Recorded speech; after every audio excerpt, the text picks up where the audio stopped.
did you realize that switch to, oh gosh, I am black? Yes, How was that for you? yes, it was. You know what was very funny? I was saying this some time ago. In Nigeria, I worked with a few Germans actually, because we were working largely with Julius Berger, and Julius Berger is a German company. So of course, I have worked with a few white people from Poland, from Germany, Mm, but they were minority in our community. mm, And then arriving here and seeing these people I used to just see once in a while, and they're like so many, so many of them were like, oh my god. And the joy I had when I saw the first other black mm, person, I cannot even put it in mm. words. I was like, oh my god.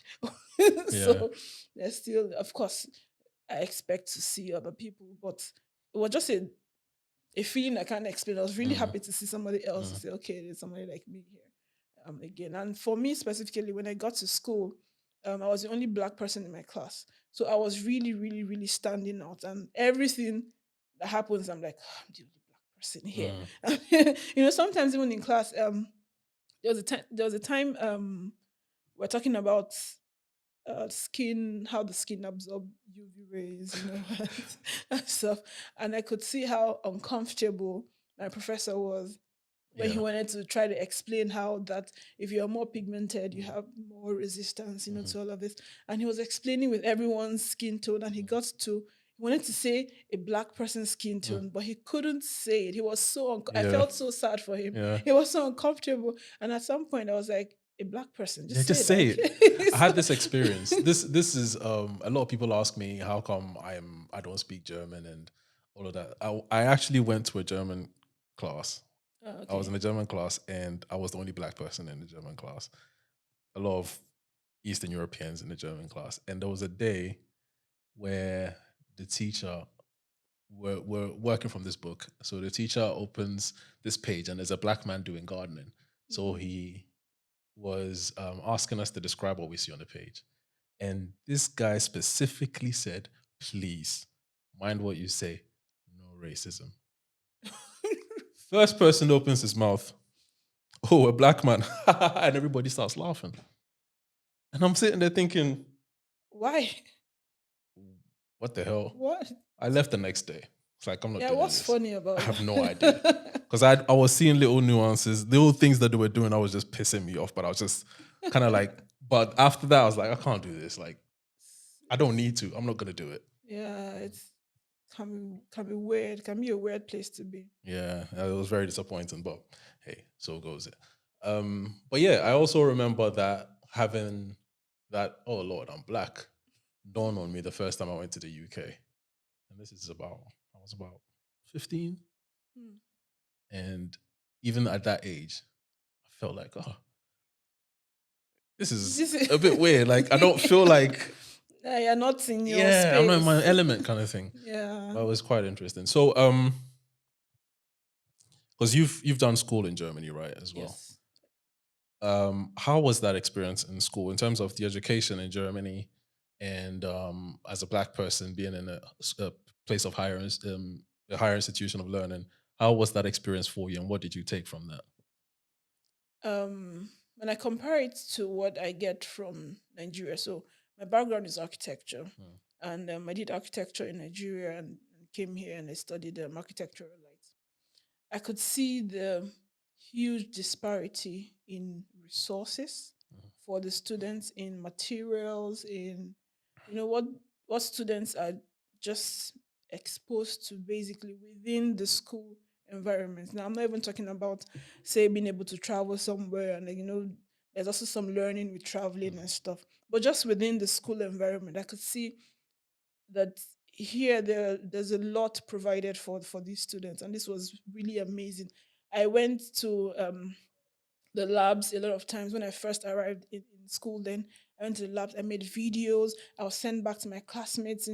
When you're done with school, you have this WhatsApp yeah, group that everyone is in. yeah. I sent back to them, I'm like, guys, Look. look, see what you know when I did my models in Nigeria, we did them by hand, and you cut everything by hand. I say it now, and I sound like an old person, Mm, but because if you say that now, people will probably look at you like, "Why were you doing that?" Of course, you can do some models by cutting, but most often than not, it's a lot more mechanized. mm, Unlike back home, you're cutting a lot of things by hand and mm, sticking them, and it has to be well. There's an advantage to that, but largely, I don't think it's super mm, necessary. So a lot of these things were different. Even the way classes are planned, the structure for lectures, things like that. Even the interaction with teachers, with the professors, it's completely different. There's a lot of similarity, of course. The lifestyle as an architecture student is seems to be the same all over the world. We are always suffering, but but the I think the experience is a whole different thing. You have your professors, the professors are available to you like almost every time. I don't know if this is unique to my school mm. or unique to my course, but this was my own experience. The professors were available anytime you needed them. They're like no one is shutting you down, no one is shutting down your ideas. Back home, you felt like when you had fantastic ideas, they shut it down like this is not possible. This Mm. is not possible. If you do some crazy curves and stuff, they're like, it's not possible. No one's gonna build this.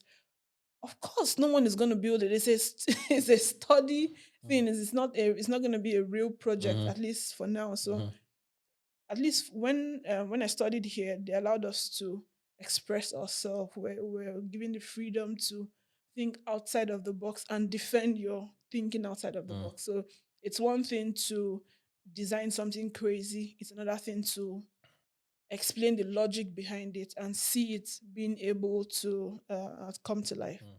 But back when they just shut it down, it's Just like, dismiss it. yeah, just Mm, dismiss it. So I think that was a big difference in that area.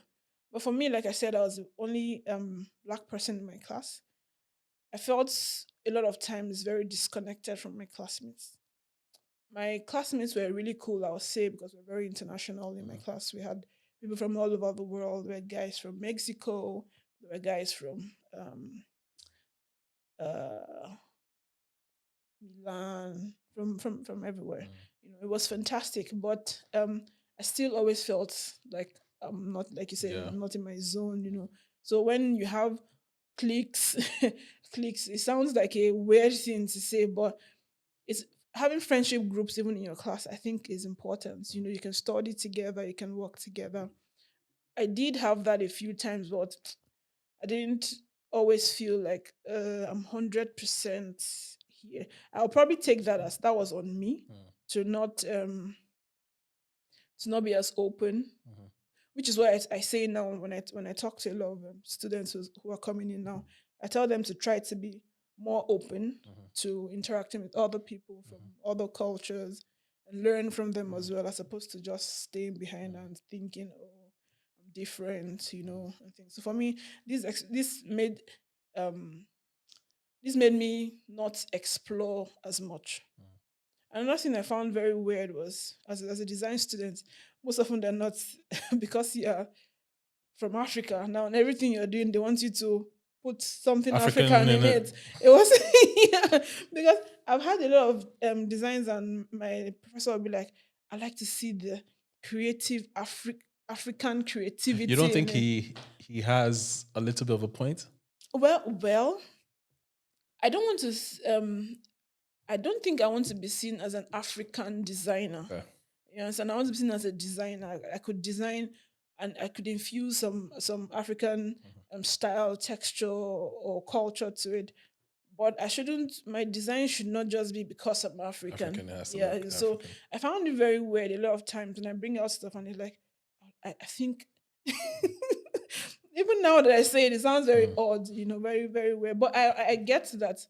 I don't think they were saying this from a malicious Oh, point. of course not. Yeah. Yeah, I think they were expecting to see something completely different. Mm, Sometimes I did try to do something different, which made my storytelling in some of the projects more interesting. mm, But sometimes I could get away with a lot of things because they don't know. I could mm, lie about mm, something. I mm, could say this is something from they mm, don't know. They can't verify my mm, story, mm. So maybe it was a good thing, maybe it was a bad thing, but Interesting Yeah, I experience, I'll mean, say it, as it, well. it helps you maneuver your way through it somehow. Yeah.